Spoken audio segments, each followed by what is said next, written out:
Hello, this is Watch All About with another watch review, and in this review we are looking at one of the new offerings by Dufa, that's Deutsche Uhrenfabrik, and this is called the Breuer. I've reviewed one before which was a quartz. All of their watches tend to be quartz apart from two of their new releases which are automatic. So this is obviously one of them, which has a Miyota 9015 movement in it, and then there is another one which is a Swiss made movement, which obviously is a little bit more expensive. So this Breuer costs you €689, which equates to around £600. Now, at first glance, that does seem a little bit steep, but we'll go through it item by item, different aspects, and see if it is worth the money. So, obviously, all the Dufas are very vintage inspired, and this is no different. The classic Bauhaus kind of styling is apparent in this watch as well. So we have that elongated kind of numerals, 12, the very long, thin hands and hour markers, all very 1920s vintagey kind of style. And then the badge itself is also quite a vintage theme. So this is carrying on from from the rest of their ranges, really. So our size is 38mm in diameter, so quite a nice, comfortable, small size to go with the vintage theme. It has a height of 10.3mm, so it sits quite nice and close to the wrist, and a lug-to-lug length of 46mm, which is a little bit on the long side for the size of the diameter of the case. But again, we have these kind of long, thin, vintagey style lugs, which suit it quite nicely. It's quite light. It's only 51 grams, so it's quite comfortable on the wrist, easy to wear all day. You don't really notice it, and that's actually, 51 grams is actually pretty good for for an automatic movement as well. But saying that, because it's so light, it doesn't really lose the feeling of quality either, which is quite vital, because sometimes if you get a really lightweight watch, it can feel a little bit cheap in the hand. But this one, not so much, which is good. Water resistance is just 30 meters, so I wouldn't recommend dunking it in any water or going swimming with it. The movement, as I mentioned, was the Miyota 9015 movement. So if I just... Obviously, this is a movement that we are seeing a lot more of. Like every month that passes, we see more watches that hold this movement in. So obviously, very affordable, very reliable.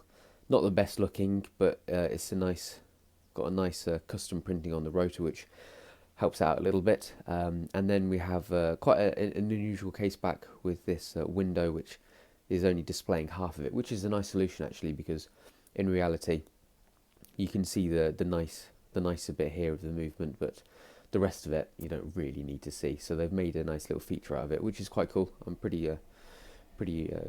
pleasantly surprised by that. Hand winding capabilities. It's an automatic. Hacking seconds hand. All of the specs are there. 42 hours power reserve, and this one I put it on my Lepsy watch scope, and it comes out at 9.9 seconds a day in terms of accuracy out. So that's very good. Obviously, it has more potential, because I've seen some watches which are like within 5 seconds a day, some 9015s, and that's obviously COSC specs.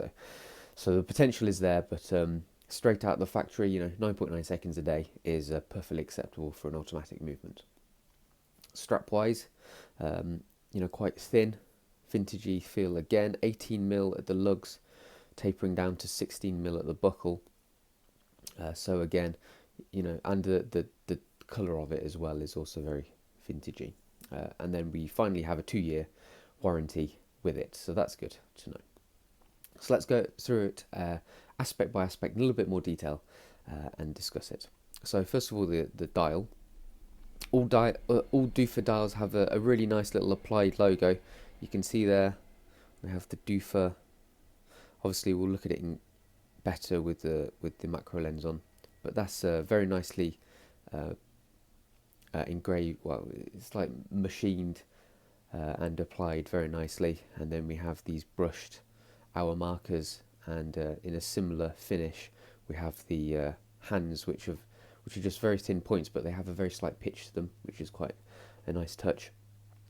A point second hand with a little disc as the counterweight. So very, very simple design, but very, effective.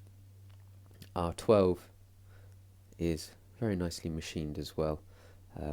Can't really find any flaws, so that's good.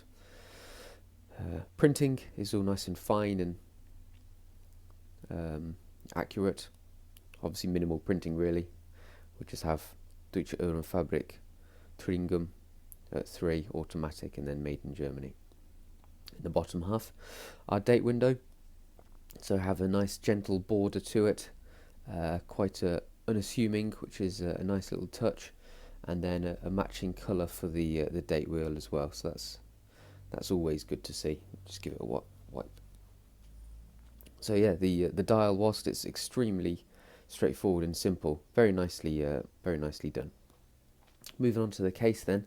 First of all, we'll start with the Perspex crystal. Obviously has potential to scratch, and indeed I have managed to get one tiny, about a millimetre long hairline mark on it, but they are easy to get out, so that's not necessarily too big an issue. I personally always prefer to see sapphire crystal or mineral at a push, but there we go. I mean, it's part of the vintage theme again. So our case itself is quite simple, but very nicely machined and finished. Finishing wise, we have a brushed edge along the side, and then brushed sides of the lugs.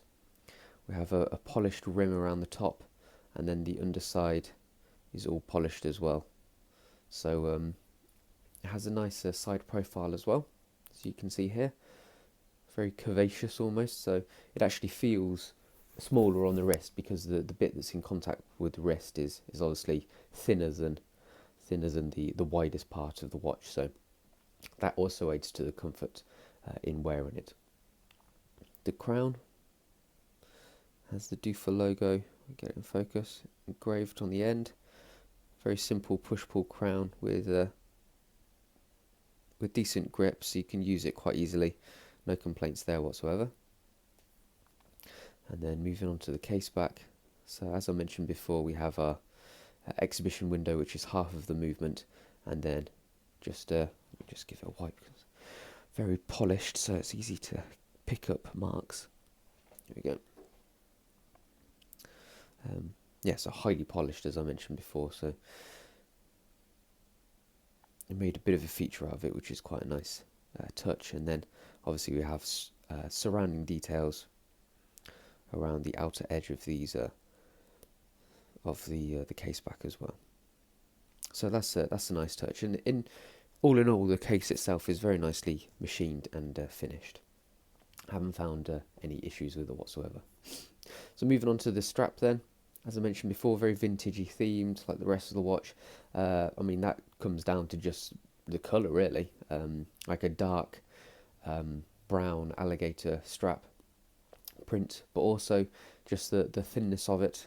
It gives you real vintage theme. And despite it being so thin, when you put it on the wrist, it's actually quite comfortable, and the quality is there as well. It's very supple, and sometimes if you have a really thin strap, it can feel a little bit cheap and tacky. A lot of the Chinese watches do, for instance. They have that kind of feel, but not with this one, thankfully. So you can see we have some print work on the underside, Dufa and genuine leather, and it's just, you can see it's quite nice and bendy, so it fits the wrist well. Moving on to the buckle, again, same as the other Dufas, have a nice little badge like stuck on to the top bar, the polished top bar, so that's a nice little touch. Nice to see some different rather than just a logo engraved on it, so So yeah, that's a nice touch. So let's put the macro lens on and have a look at it in closer detail. So starting with the dial. So there you can see the very nicely machined badge logo. Nothing, no markings or anything with that. And then we have our 12 hour markers again, all very nicely machined. Nothing to complain there whatsoever. Our print work.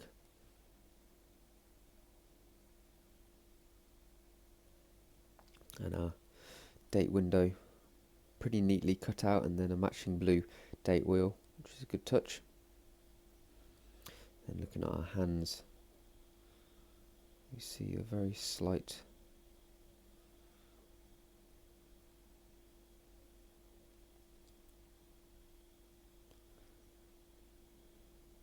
see like a brushed finish to it to match the hour markers and the badge as well. You can also see we have a very slight kind of linear brushing.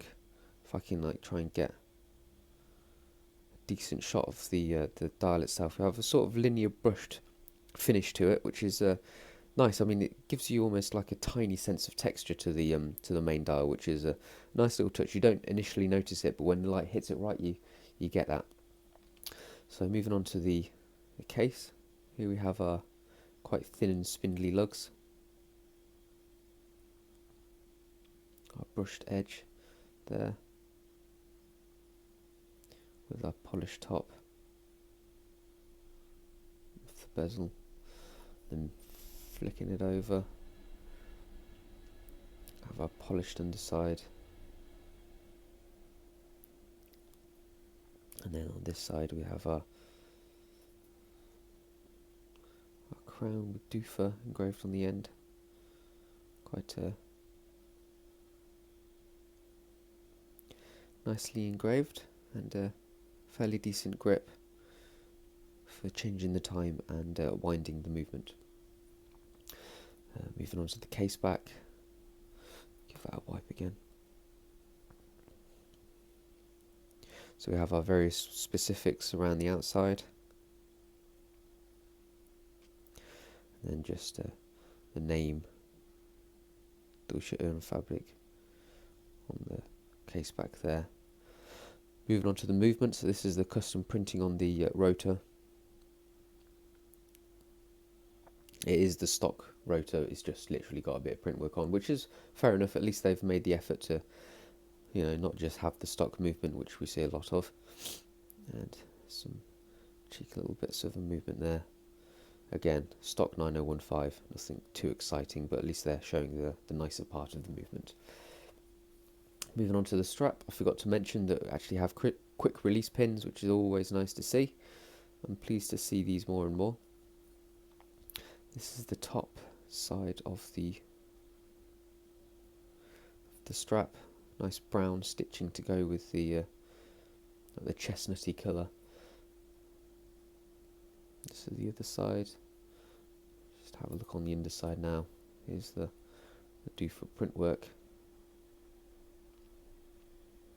And then just moving up to the buckle, there's the badge stuck on the top polished top bar, which again is very nicely machined. Okay, so all in all, very nicely put together watch. Design wise, I really like it. Obviously it's very similar to a lot of other Dufas out there, but this one is set apart because it has an automatic, so that's one big tick in the checkbox. So there's no doubt it will be a very popular model.